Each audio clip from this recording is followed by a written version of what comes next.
Taipei is well known for their night markets, and in this part of the world, night markets are not just about the food, it is a way of life.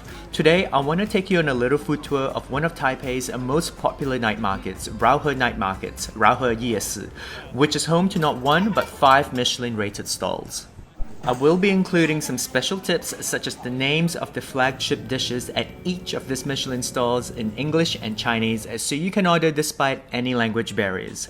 Basically, by the end of this video, you will be navigating yourself through the Michelin stalls at Raohe Night Markets like a pro. But before we get into it, hi, I'm Steve, your foodie guide for today. I like to eat and I like showing you what and where to eat. If you like food just as much as me, I highly recommend subscribing so we can go on more food adventures together. If you've never been to Raohe Night Markets, here are some things that you need to know. Raohe is home to over 400 stalls and is open daily from 5 p.m. to 11 p.m.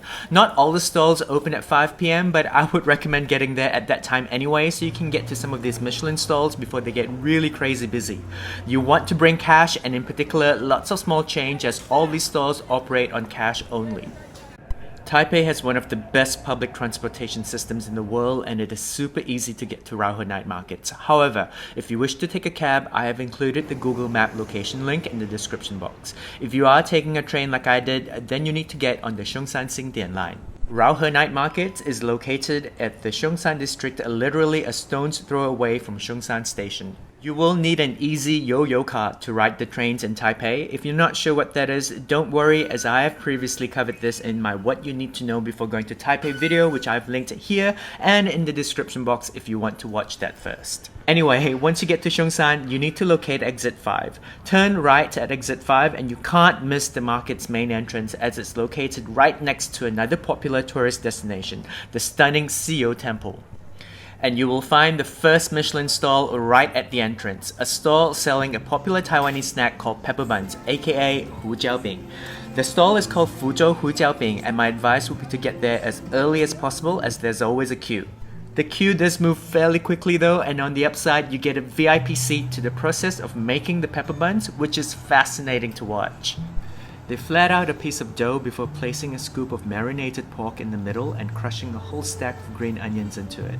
Just watch at how he then magically turns the dough into a perfectly round bun in a matter of seconds. The buns are then slapped onto this barrel-like oven and cooked to crispy perfection. The pepper buns were 60 Taiwan dollars each or 290 Aussie dollars. They are piping hot, so be careful when you bite into it. You guys, it doesn't get any fresher than this. The bun was flaky and the meat was so tender and peppery. Totally worth the waiting time, and the only thing I regret was not getting another one. Okay, so our next stop is Chengdong Pork Ribs Medical Herb Soup, Chengdong Yaodun Paigu Tang, and it was easily the busiest. The man here is yelling some very important instructions at the crowd. Allow me to translate if you don't understand Mandarin.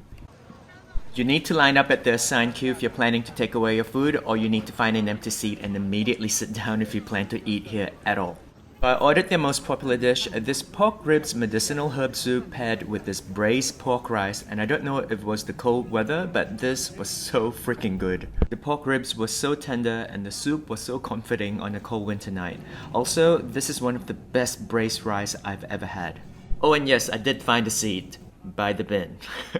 But on the upside, it did make disposing of the bones super convenient.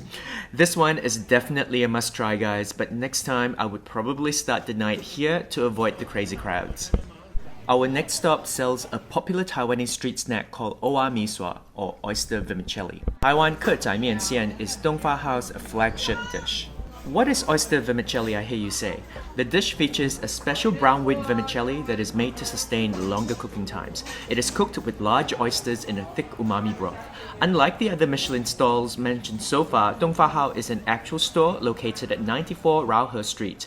This unassuming small hole in the wall has been operating since 1937. They have a range of dishes that I am definitely coming back to try, but for now I got the oyster vermicelli. The dish came out reasonably quickly, and again, I don't know if it's the cold weather making me a bit biased, but I loved the piping hot broth.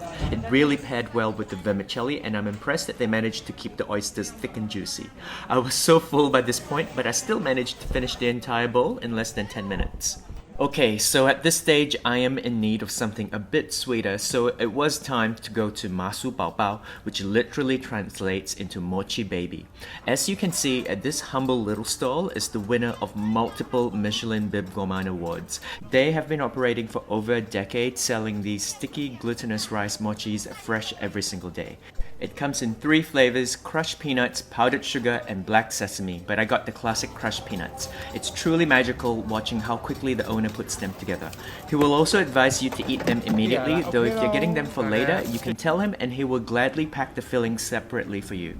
I'm a sucker for mochi, so this one disappeared into my mouth at lickety speed. I now understand why they have been a consistent Michelin favorite over the years. It took me ages to locate this next Michelin stall, Shibo's Spicy Tofu, Sijia Mala Chou Tofu. They specialize in Stinky Tofu, a Taiwan classic only for the brave. I knew I had the right store once I got close enough, if you know what I mean. The smell comes from a unique fermentation process. I've had Stinky Tofu many times before and absolutely love it.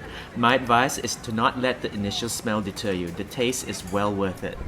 As I've already had the classic deep-fried Stinky Tofu before, I decided to try their signature dish instead, the Stinky Tofu soup with duck blood curd. The soup is made with spicy pickled cabbage, which is a childhood favorite of mine, so I really enjoyed this dish. I also actually think this might be the dish for those who are worried about the smell of Stinky Tofu, as the soup actually makes the smell slightly less intense. Now at this point of the video, you're probably dashing off to Raohe Night Market or booking that trip to Taipei, but before you do that, don't forget to check out this video I've linked here on what you need to know before traveling to Taipei. Also, if you found this video helpful, informative, or entertaining in any way and want to see more of me in your feed, I would really appreciate a like and subscribe, as it really helps my tiny little channel out. I also upload every Saturday at 11 AM, so don't forget to turn on the bell notification so you can start your weekend with me. Until then, have a good weekend and see you next week, foodie friends!